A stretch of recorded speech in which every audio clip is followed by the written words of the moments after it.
today in this class we'll know about Muhammad Ghori and the Delhi Sultans. The successors of Muhammad Ghazni, being engaged in the war in Central Asia, they spared India for almost 250 years. And in the year 1175, Muhammad Ghori, a Turkish ruler of a Sindh kingdom in Afghanistan, he attacked India and laid the foundation of the Muslim rule in India. So, like Muhammad Ghazni, Muhammad Ghori also had a eye over the wealth of India. So he invaded India and extended his kingdom, and therefore in 1175 he invaded and captured Multan. Next, he defeated the Solanki rulers of Gujarat, and he also conquered Punjab, Peshawar. But his most famous battle was the first and the second battle of Tharain, which was fought in the year 1191 AD and 1192 against Prithviraj Chauhan. And it is said that the second battle of Tharain was an interesting and it is a turning point in the history of India because it marks the end of the Rajput rule in North India. And now almost the North Indian territories were under the province of the Ghori, and Qutbuddin Aibak, one of his general, was appointed as the governor of these territories in India. Qutbuddin further expanded the empire. Later, a struggle for power broke out among the governors, and Qutbuddin Aibak came out victorious and became the ruler of the Indian provinces and laid the foundation of the rule of the Delhi Sultans. The dynasty that was established by him is called as a slave dynasty. It's because Qutbuddin Aibak himself was a slave. The rulers who succeeded him were also called as slaves, that is, because they were the sons or the daughters of the slaves. Hence, they are called as slave rulers. Now, let us know about Qutbuddin Aibak. Qutbuddin Aibak, as I told, he laid a strong foundation for the rule of the Delhi Sultan. Qutbuddin Aibak, actually he belonged to a family of Afghanistan and was sold as a slave by his guardian. Okay, and he had learned the languages like Arabic and Persian and was also trained in archery and horse riding. And he actually became he was purchased by Muhammad Ghori. Muhammad Ghori, when he was a governor of Ghazni, he purchased him as his slaves. And Aibak attracted the attention of the Muhammad Ghori by his bravery, that is during the second battle of Tharain. Okay, and he became the successor of northern territories after the death of Muhammad Ghori. Okay, after he came to power, he suppressed all the internal and the external invaders successfully. But he did not live long enough to enjoy the fruit of his labor. Okay, it is said that he died after falling from his horse while playing the polo.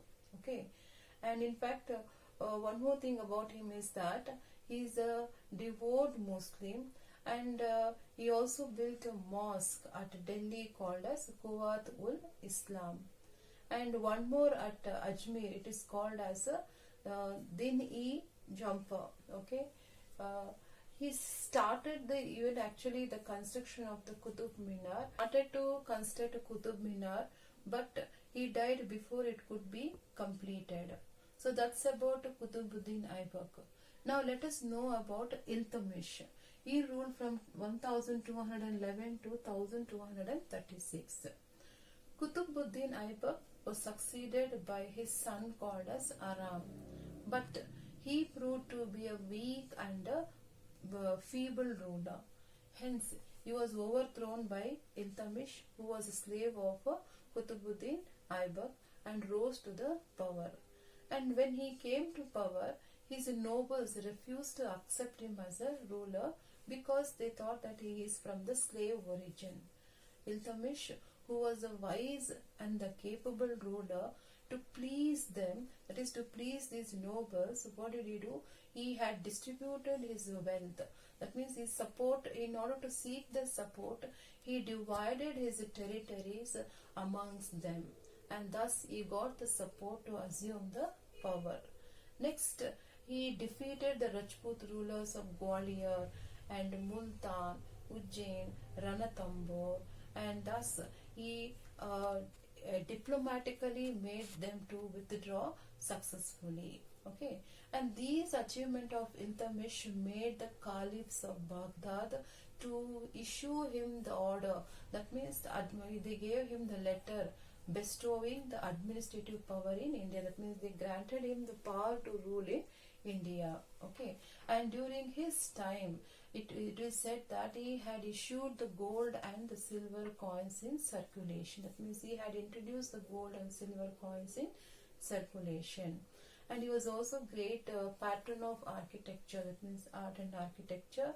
And the Qutub Minar, which was started by Qutubuddin, was completed by Iltutmish. And he also built a tomb for himself in the red stone in Delhi. Thus, he is rightly regarded as the savior of Muslim empire in India. So this is about Iltutmish. Now let us know about Razia Sultana. Okay, Iltutmish did not think that any of his sons possessed the quality of becoming the successor. So he nominated his daughter Razia as his successor.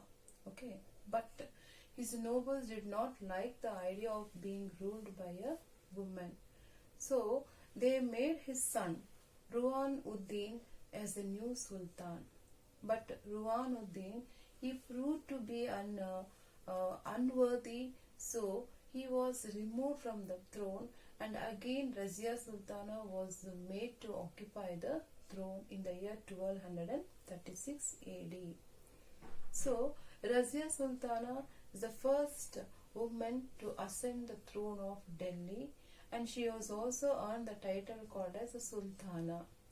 Actually, she is a wise, just and a strong leader who had led, and she used to lead the army in the war. Okay, but unfortunately the nobles in the kingdom, they were against her. They plotted against her. So one of the noble of called as Altunia, the governor of Sri Hind, he led the rebel against Razia Sultana, and he defeated and imprisoned her. But later she won him. That means she was able to get over him, and she married him, and later on together they marched to Delhi in order to recover the throne.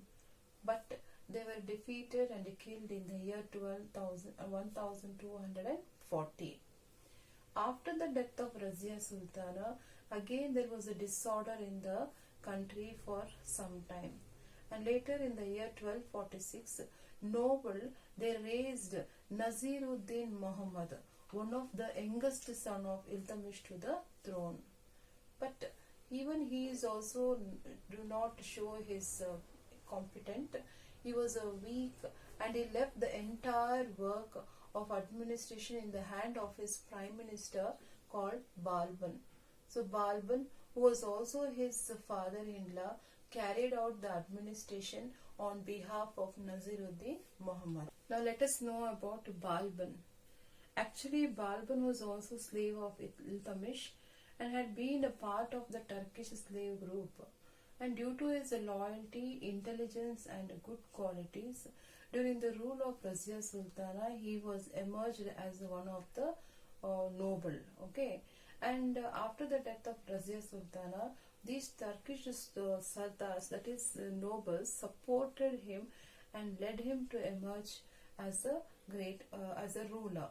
Okay, Balban, after becoming the Sultan, he controlled the entire kingdom. That means he controlled the misrule of the nobles, Turkish nobles. He even destroyed the Turkish Sardars' evil group, and he opposed even the Mongol attack and enforced peace and order in his kingdom. and he also introduced various code of conduct. That means how the ministers to be in the kingdom. Okay, and he initiated various measures. It means the tradition rules in his court, and also he declared himself as a representative of God. When it comes to his achievement, it is said that he rebuilt his army with the support of the military generals, and also in order to repel Mongolian attack, he built a fort along the border of the northwest India. Thus, Balban was considered to be one of the most successful ruler of the slave dynasty. Balban's successors were quite incompetent of carrying out the good work. The last of his successor, that is Kaikubad, the successor of Balban, was murdered by Jalaluddin, a Khilji noble, in the year 1290 AD. In this way, the rule of slave came to an end and the Khilji dynasty came to power.